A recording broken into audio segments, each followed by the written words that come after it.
Bom, seguindo então aqui sobre a solubilidade dos sais, o que a gente tem que saber então, assim, ó, é uma decoreba, né? É bem cruel, assim, mas a gente acaba não decorando tudo, né? Mas eu acho que se pede para o aluno pelo menos um mínimo, assim, eu tentei simplificar até aqui, ó, um mínimo de coisa, né? Que é o seguinte, ó, todos os nitratos. Nitrato de tudo que tu imaginar, nitrato disso, daquilo, tudo que é nitrato, qualquer sal que seja nitrato de alguma coisa, ou acetato, que veio do ácido acético, né? Que a gente já estudou, né? O ácido acético era um dos ácidos orgânicos, o único que a gente estudou, foi o 20º ácido que a gente estudou lá, que era o ácido acético, que é o ácido do vinagre, né? Aquele ânion lá do ácido acético é o ânion acetato. Os nitratos e os acetatos, qualquer nitrato ou acetato de qualquer coisa, qualquer sal, vai ser solúvel. Então todos esses são solúveis, tá? Esses halogênios aqui, ó, cloreto, brometo e iodeto, praticamente todos são solúveis, com exceção desses três cátions aqui, ó, prata mais um, mercúrio mais um. Vejam, o mercúrio ele sempre está na forma de dímero aqui, então não é porque está escrito mercúrio 2 mais, tem que lembrar que são dois mercúrios, tá? Então, na verdade, esse aqui é o mercúrio, o número de oxidação mais um, tá? Porque tem dois mercúrio aqui também. E o chumbo 2 mais. Então, só esses três cátionzinhos aqui, de todos os cátions que é possível de montarmos na tabela periódica, só esses três aqui não formam cloreto, nem brometo, nem iodeto solúvel. O resto tudo é solúvel, tá? Todos os carbonatos são insolúveis, tá? Praticamente todos, tá? Porque depois eu tenho uma última regrinha ali, uma dica minha também.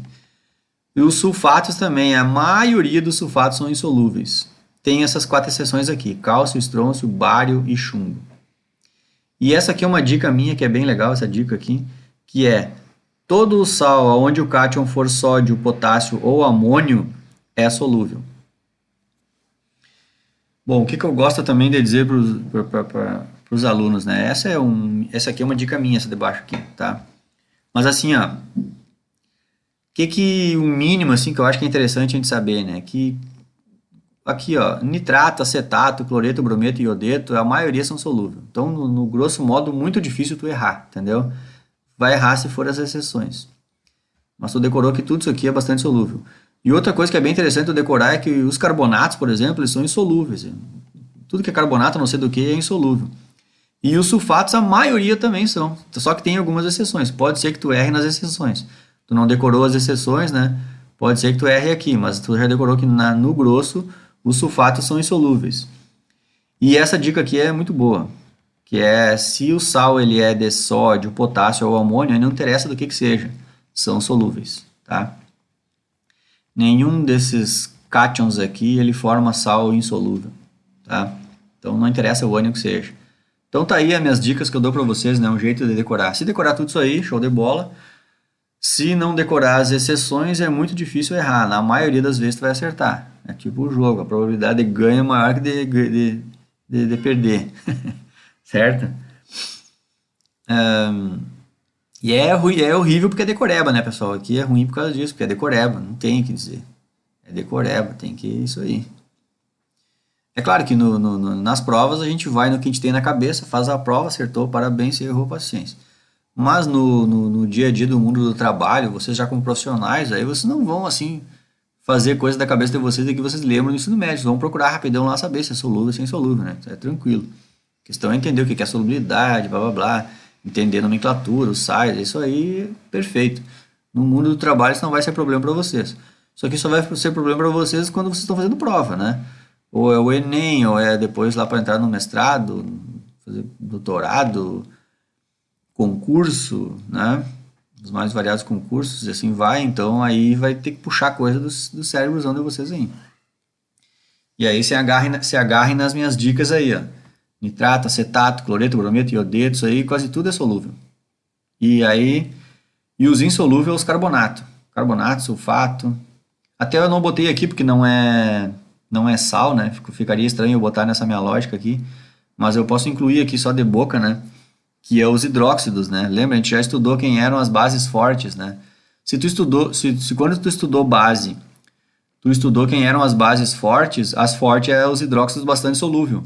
Se tu sabe os que são bastante solúvel, todo o resto não é solúvel. Então tu já pode imaginar que um monte de hidróxido, quase toda a tabela periódica lá, são hidróxidos insolúveis. Então também era um outro conhecimentozinho bem interessante de ter, né? Que a maioria dos hidróxidos são insolúveis.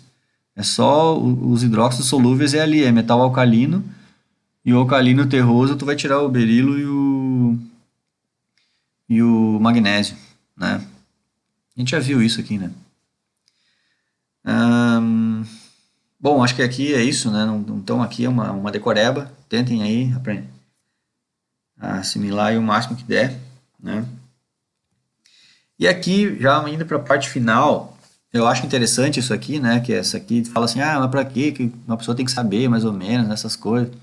Cara, essas coisas assim, elas são muito úteis para o mercado do trabalho, para o dia a dia de tudo, né?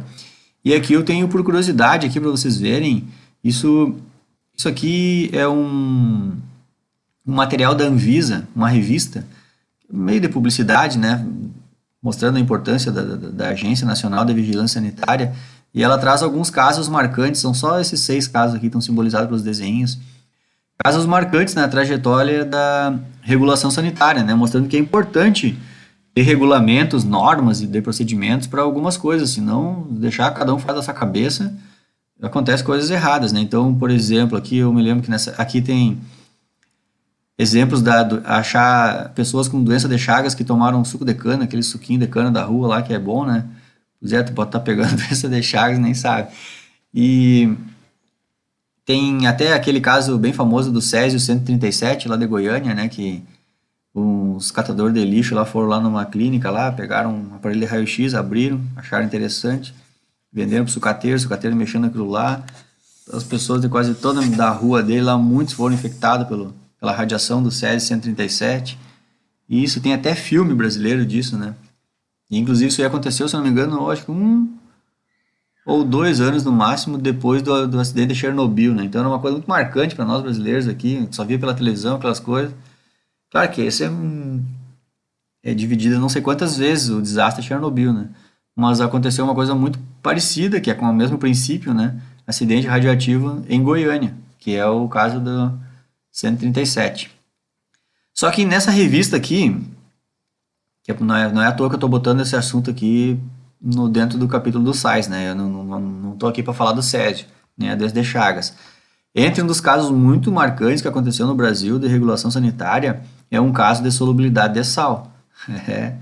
É isso mesmo.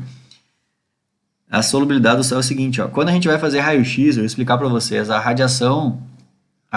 radiações eletromagnéticas do raio-x é uma radiação bastante energética, né?